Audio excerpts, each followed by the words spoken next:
Bismillahirrahmanirrahim. Assalamualaikum warahmatullahi wabarakatuh. Sebelumnya izin memperkenalkan diri. Nama saya Ring Fitriani dengan nomor NPM 101214222 dari kelas C9 Manajemen. Video ini dibuat untuk memenuhi penilaian evaluasi tengah semester pada mata kuliah Manajemen Operasi. Pada video kali ini saya akan mencoba menjelaskan mengenai materi tentang manajemen kualitas produk. Adapun pembahasan terkait materi tersebut yaitu yang pertama, definisi kualitas dan dampak positif dari kualitas. Yang kedua, yaitu jenis pelanggan dan contohnya. Yang ketiga, yaitu reaksi berantai Deming. Yang keempat, komponen kualitas, dan yang terakhir yaitu pentingnya kualitas untuk keselamatan pengguna produk. Pertama yaitu definisi kualitas dan dampak positif dari kualitas. Kualitas adalah kemampuan suatu produk dalam memenuhi kebutuhan pelanggan. Sedangkan menurut Prawiro Sentono 2002, kualitas produk adalah keadaan fisik, fungsi, dan sifat suatu produk bersangkutan yang dapat memenuhi selera dan kebutuhan konsumen dengan memuaskan sesuai nilai uang yang dikeluarkan. Dampak positif dari kualitas. Yang pertama, penurunan biaya produksi. Proses pembuatan produk yang memiliki derajat kesesuaian tinggi terhadap standar sehingga bebas dari kerusakan. Yang kedua, peningkatan pendapatan, peningkatan penjualan atas produk berkualitas yang berharga kompetitif. Yang kedua, jenis pelanggan dan contohnya. Yang pertama, pelanggan internal. Pelanggan internal adalah pelanggan yang berasal dari lingkup dalam perusahaan atau internal yang membeli suatu produk atau layanan untuk dijual kembali ke orang lain. Mereka dapat berupa agen, lembaga, atau organisasi yang mendistribusikan produk barang atau jasa yang ditawarkan perusahaan. Contoh dari pelanggan internal adalah distributor, agen resmi, atau produsen suatu barang. Yang kedua, pelanggan eksternal. Pelanggan eksternal adalah pelanggan yang secara langsung mengkonsumsi atau menggunakan produk barang atau jasa yang ditawarkan. Pelanggan eksternal disebut juga sebagai pelanggan akhir. Contoh dari pelanggan eksternal adalah seorang ibu rumah tangga yang membeli berbagai kebutuhan secara rutin setiap bulan. Yang ketiga, pelanggan perantara. Pelanggan perantara adalah pelanggan yang tidak mengkonsumsi atau menggunakan produk untuk dirinya sendiri atau bukan pelanggan akhir. Selain itu, pelanggan perantara juga bukan berasal dari lingkup perusahaan. Mereka adalah individu atau kelompok tertentu yang mendistribusikan produk perusahaan. Contoh pelanggan perantara adalah reseller produk skincare, pedagang sembako, dan lainnya.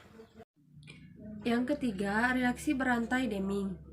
Edwards Deming menawarkan cara utama bagi organisasi untuk menemukan makna dalam pekerjaan mereka dan bagi karyawan untuk mengambil peran yang berarti dalam pekerjaan organisasi. Kualitas reaksi berantainya menawarkan petunjuk untuk pendekatan ini. Nah, pada reaksi berantai Deming ini yang pertama yaitu ada perbaikan kualitas. Maksudnya yaitu meningkatkan kualitas dan kualitas produk dan layanan suatu langkah yang dengan sendirinya akan mulai menanamkan kebanggaan pada pekerja yang berkontribusi pada peningkatan kualitas organisasi. Nah, yang kedua yaitu ada reduksi biaya. Maksudnya yaitu biaya akan berkurang sebagai akibat dari penekanan pada kualitas daripada kuantitas. Yang ketiga yaitu peningkatan produktivitas, yaitu produktivitas justru akan meningkat ketika para pekerja melihat makna dalam usahanya. Yang selanjutnya yaitu harga kompetitif. Nah, dengan ketika kita sudah melakukan peningkatan produktivitas, maka harganya pun akan kompetitif atau lebih terjangkau. Yang selanjutnya yaitu ada perluasan pasar.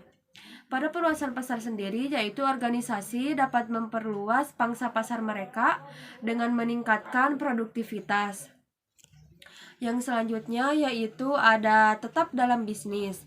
Maksudnya tetap dalam bisnis ini akan memungkinkan mereka untuk bertahan dalam bisnis tersebut. Yang selanjutnya yaitu ada peningkatan kesempatan kerja. Peningkatan kesempatan kerja ini juga akan memperluas kesempatan bagi pekerja dengan menambah pekerjaan dan meningkatkan pelatihan. Yang terakhir yaitu ada peningkatan ROI atau Return of Investment. Merupakan rasio untuk melakukan perhitungan efektivitas sebuah investasi yang diberikan secara teknis. ROI adalah perhitungan laba bersih yang kita dapatkan dari nominal uang investasi yang sudah dikeluarkan. Yang keempat yaitu komponen kualitas. Nah, pada komponen kualitas ini ada 4 macam. Yang pertama yaitu quality planning atau komponen utama. Quality planning merupakan proses pembuatan standar kualitas dan cara mencapainya. Tanpa quality planning, tidak ada benchmark yang jelas sehingga bisa saja kualitas yang dihasilkan beda-beda. Jadi, dapat kita simpulkan bahwa komponen ini adalah semacam tonggak atau pangkal utama yang harus dijalankan agar komponen lain dapat terlaksana dengan optimal. Yang kedua yaitu quality improvement. Seperti namanya, quality improvement ditunjukkan memang untuk meningkatkan kualitas produk atau jasa yang diproduksi oleh perusahaan.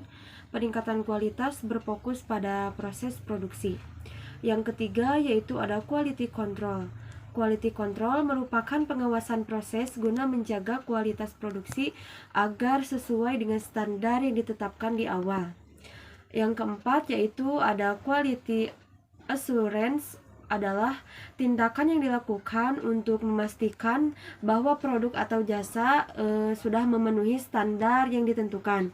Nah, tujuannya adalah ketika dijalankan quality control, tidak terlalu banyak produk yang harus diperbaiki.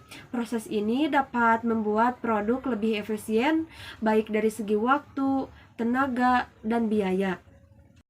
Yang kelima, pentingnya kualitas untuk keselamatan pengguna produk. Nah, yang pertama yaitu meningkatkan reputasi perusahaan.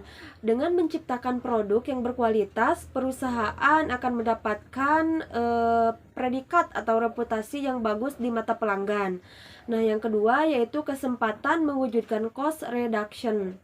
Dengan menghasilkan produk yang berkualitas juga, berarti perusahaan mampu melakukan kegiatan produk dengan efektif dan efisien.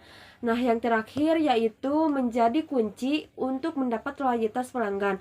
Maksudnya yaitu kualitas menjadi kunci utama agar produk dikenal dengan dipercaya masyarakat luas. Sekian yang dapat saya sampaikan mengenai materi kualitas produk. Mohon maaf bila terdapat kesalahan. Wabillahi taufiq wal hidayah. Wassalamualaikum warahmatullahi wabarakatuh.